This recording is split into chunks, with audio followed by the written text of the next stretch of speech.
All right, I want to bring now in Reed Cowan on set with here on CBS News 24/7. A lot of news going on today. We just heard that massive press conference from President-elect Trump, but we're also following the developments of the funeral procession for former President Jimmy Carter. That's going on right now in Georgia. We want to show you live pictures of the former president's casket being loaded there onto the plane at Dobbins Air Reserve Base. We just heard the 21-gun salute. Now, immediately following that, the U.S. Army's Maneuver Center of Excellence Band will be playing a song there. Let's look in right there as it's just been a remarkable read for me to watch this entire morning, the events. Every moment there is a special ceremony, and it's really a tribute to the legacy of this former president. Yes, in the moments leading up to what you were looking at live at Dobbins Air Reserve Base, there was quite a spectacle and quite a scene.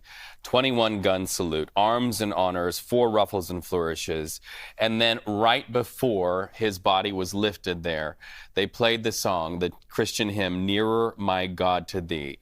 They lifted his body on the first note of that hymn. So, once his body is loaded onto that plane in what is called Special Air Mission 39, his body will be flown to our nation's capital. Let's pause for a second and listen to Nearer My God to Thee.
And you are looking at live pictures from Dobbins Air Reserve Base there in Georgia. The family and friends of former President Jimmy Carter following the late president's casket onto that plane there.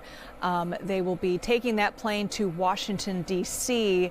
to Joint Base Andrews, where it will then be carried to lie in state in Washington, D.C. Now, we are just kind of witnessing the ceremonies that take place when there is a late president and their casket being loaded onto that United States plane there. And Reed, it's so remarkable, the quiet moments of these ceremonies. You hear the traditional hymns, you hear the traditional songs, you see the color guard, you see all of that. But then it's sort of striking to see the moments of silence also within these ceremonies. Yeah, dignified by design.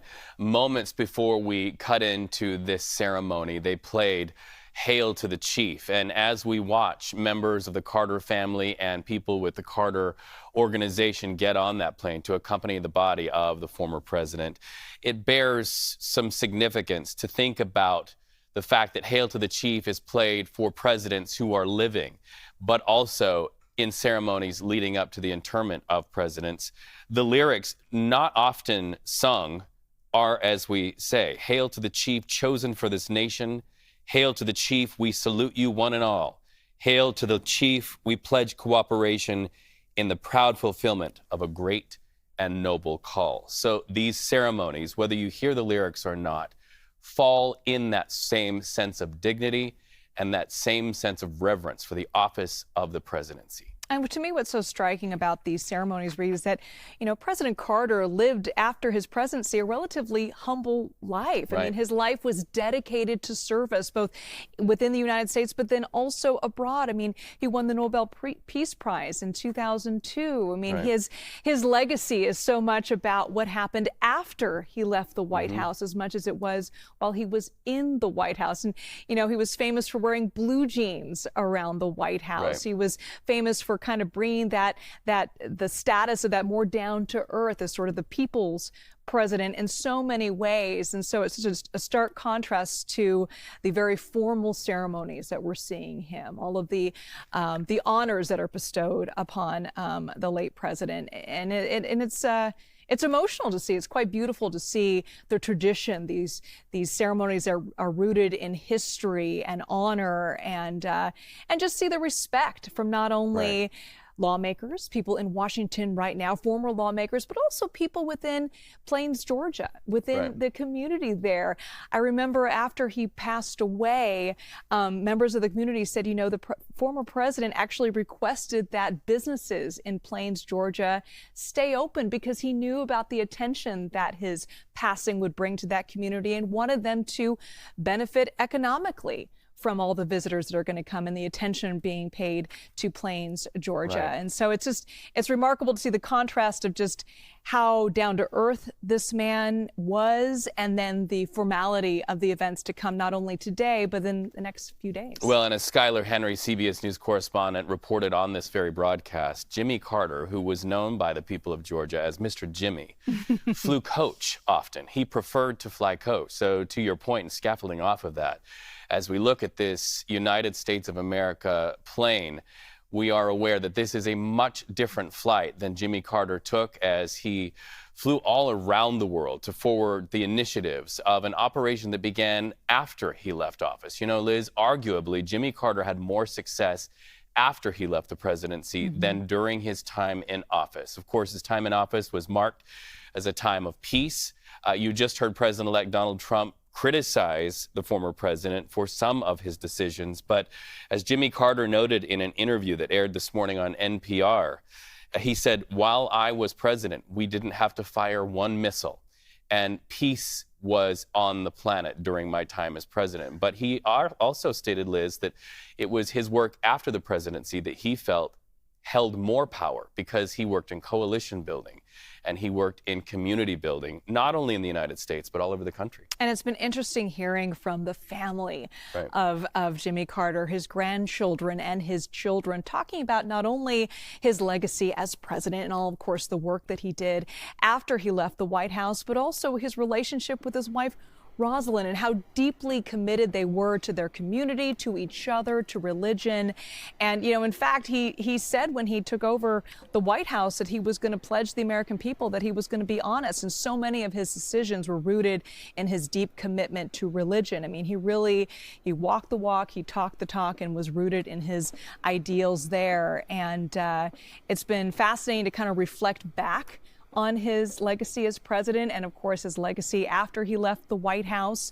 And I know there was a lot of criticism to Jimmy Carter after he left the White House and Ronald Reagan took over there. But now reflecting back, it's interesting to hear from historians that maybe the legacy of his presidency is seen differently now that time has passed. Right. And now the family of Jimmy Carter and his associates have boarded that plane. Can you imagine as they take their seats and they see that military band now departing and clearing the runway for a takeoff, and knowing that their father's body will make its last flight to our nation's capital with all of the honor and dignity that his service and his legacy is due.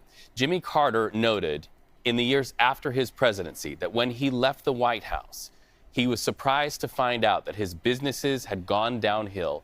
He was $1 million in debt. And it was with the penning of his first book and the launching of the Carter Foundation that he was able, as he put it in his own words, to dig himself out of that hole. He did not attend to his private businesses while he was in the White House. They dwindled. And so afterwards, he went back home to his home in Georgia, and he had to start again. And instead of starting again to make himself a wealthy man, Jimmy Carter went about the work of making people more wealthy using the value of service. One of my favorite things about him is his work building homes side by side with Rosalind Carter with Habitat for Humanity. And that plane there getting ready to depart from Dobbins Air Reserve Base there in Georgia in just a few moments there. Once the aircraft is ready, they will depart and go to Joint Base Andrews in Washington, D.C. That's going to happen at approximately 2 p.m. Eastern time. And then they will be transferred with the ceremony to another hearse. And immediately following that ceremony, the motorcade will go to the airfield for the U.S. Navy Memorial in Washington, D.C.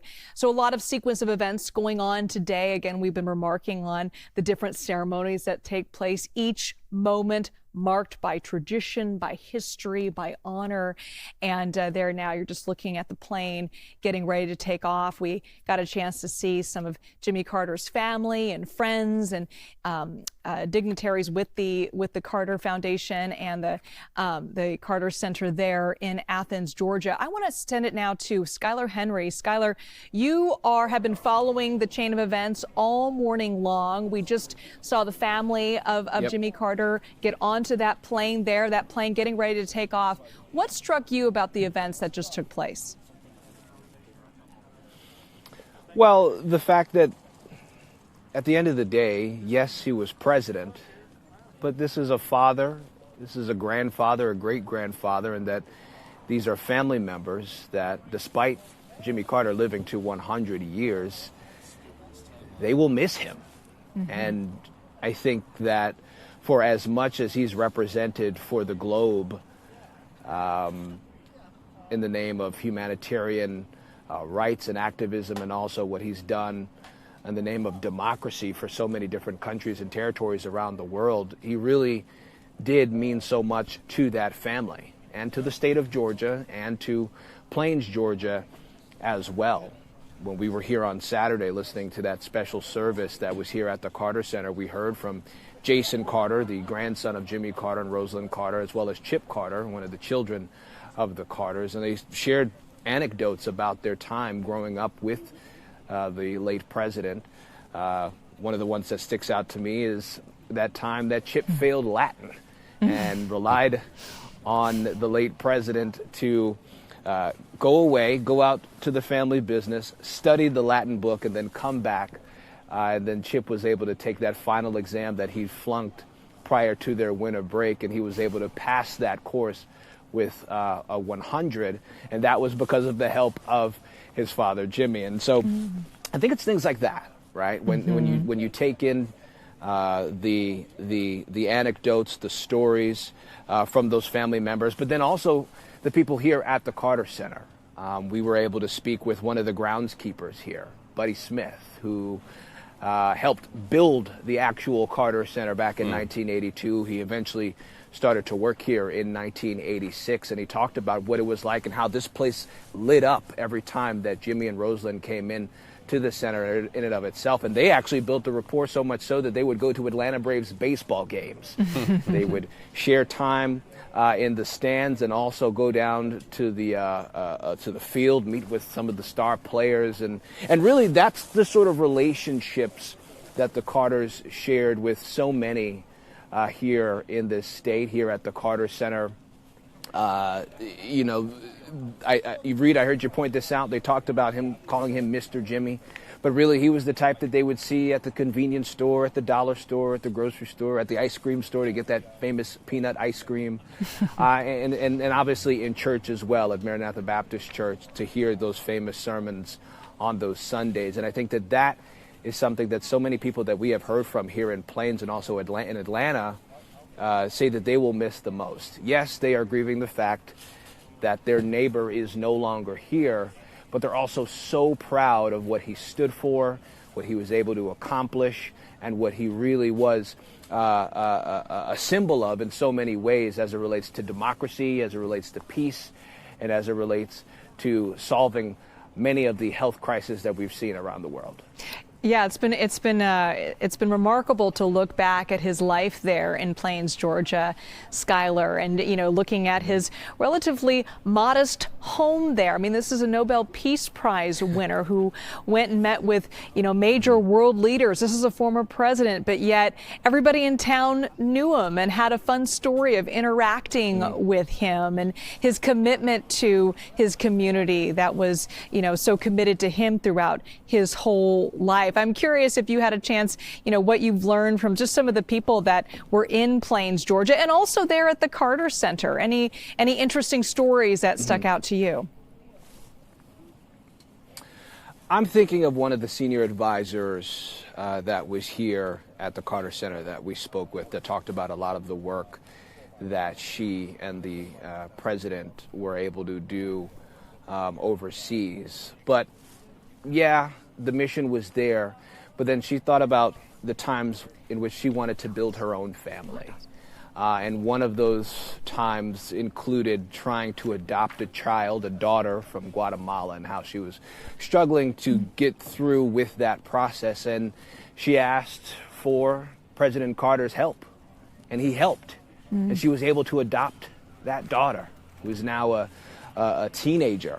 And really just the work that they were able to do on an intimate level. Again, I talked about how these Carters, Jimmy and Rosalind, meant so much to so many people, but it's when you hear stories like that, obviously as a former president, you could sort of live any of the lives you can so choose. You can write your books, make your millions, live in a big city, the Atlantas, the Washington, D.C.s, New York City, but they chose to live back in Plains. And I think that is something that is really touching when you think about the Jimmy Carter story and what Plains meant to him, their family, and what they were able to do from that small town, yes, here in Atlanta, but also around the world as well. Skyler Henry, thank you so much as we await what is called Special Air Mission 39, carrying the body of Jimmy Carter to Washington, D.C., where he will lie in state there at the U.S. Capitol, along with his family members.